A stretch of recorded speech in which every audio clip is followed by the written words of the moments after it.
Hello everybody, I am down here in Palm Valley, Florida. Do you guys see that pile of bees going in and out of this wall that's around some pool equipment? We're going to try to get them out of there today. This hive has been here for a couple years. I can't wait to get in there and see what it looks like. I hope you guys enjoy this.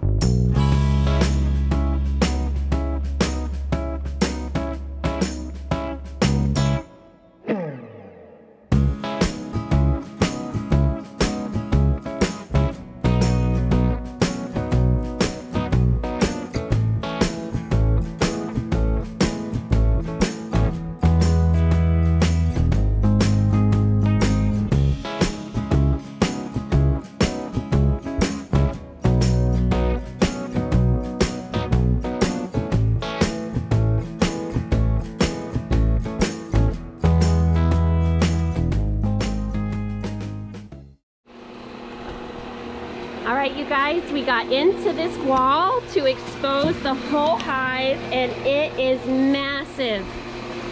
Absolutely massive. Take a look at this thing.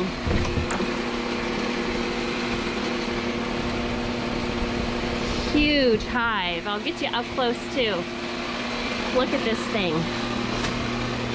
They've condensed for the winter time. It's January right now while we're doing this, so they haven't been using all this extra comb on the outside. It's empty and the hive is just like right here in the middle. So we're going to be cutting it out, putting it into a hive body and taking them home.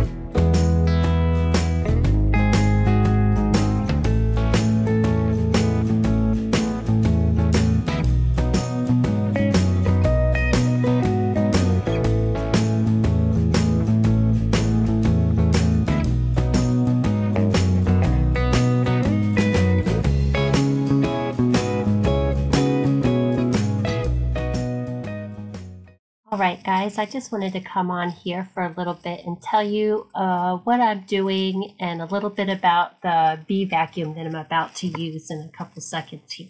So what I'm doing right now with the hive is just I'm going around the outside and I'm removing any of the combs that are completely empty and don't really have much of a bee population on them. And once I get in the hive to where I start seeing some combs with a good population of bees on it, I'm going to switch to my bee vacuum. And I'm going to go ahead and split the screen here and tell you a little bit about what a bee vacuum is. I'm going to go ahead and draw it out for you. A bee vacuum is a box. We use a box the size of a 10 frame hive body. That means the length and the width of it is the size of a 10 frame hive body, but the depth doesn't matter. It can be any depth. On the front of this hive body are two holes cut into it, one hole for the vacuum tube, one hole to use as an air buffer. The bottom is removable. There's a piece of thin wood there that is a snug fit but removable. And here is a little piece of wood that we can use as a baffle to move over that hole to help our airflow. The next piece for the hive bee vacuum is a wood frame that has screen in it. So it's a wood frame all around. The screen is kind of sandwiched in the middle. And then on the top and bottom is weather stripping used to keep an airtight fit. The last part of the bee vacuum is the lid. I'm drawing it out here. On the lid, on the top, there are two holes as well. One hole for the vacuum tube and one hole for another air controller. So we have a little piece of wood there we can slide over the top, and it helps control the suction in the vacuum. On the front one, like I said, one hole is for air control, suction control, and the other hole is for the vacuum tube. This is the tube you see me using right now. The orange one is hooked onto the front of the hive. And then on the other side, what we're using for the power to power the suction of the bee vacuum is a little shop vac. So I'm going to go ahead and draw this out for you here. You have a shop vac on one end, and the hose for the shop vac is attached to the lid at the top in that second hole. So the lid at the top has a hole for the vacuum hose that's attached to the vacuum and a hole for controlling airflow. And then so the little bees are sucked into this tube. They travel into the hive body and they can't get out because the screen on the top won't allow them into the other tube. And that's how it works. So I'm just going to continue on with this bee removal, and what I'm doing is I'm vacuuming as many bees as I can that are on the surface of the comb, and once I got it fairly void of population, I take that comb out. If I take out any comb that has any brood, pollen, nectar, larva, any of these things in it, I'm going to want to keep it because it's essential for this hive to carry on. So what I'm going to do here is I'm going to carry on vacuuming the population of bees down on each comb, taking the comb out, and putting it into this hive body to my right. I'm trying to situate the combs in the hive body so that the combs with nectar and pollen and honey are on the outside of the hive, and the combs with any larva or brood on them are on the inside of the hive. And I'm just going to keep on doing this until I've got the population vacuumed down as much as possible and as many of these combs in the box as I can. I'm going to let you guys continue, watch me remove this hive, and I'll see you at the end.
Okay, you guys, hopefully you can hear me over the loud pool equipment. It's been running. I'm all done so far for the day. I've got all the bees and most of the comb in that box right there. And this was such a big hive for me to take out. It was so big, there were so many bees that I was just vacuuming all day long. I felt like I was using the bee vacuum for hours straight. I'm sure I was. There are so many bees in this colony. I used the bee vacuum and set that box right on top. It's a little divider in there that I can pull out.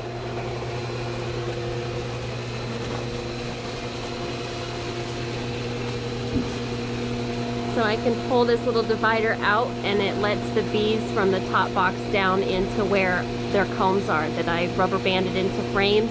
So I'm joining the bees back up with their combs. I've got the entrance to this new box as close to the entrance to their old hive as I can. It does look like they're orienting to it and starting to use the front door. So I'm just gonna let them sit here for a little while. It's almost dark here. And I am just gonna let them hang out there until it's dark.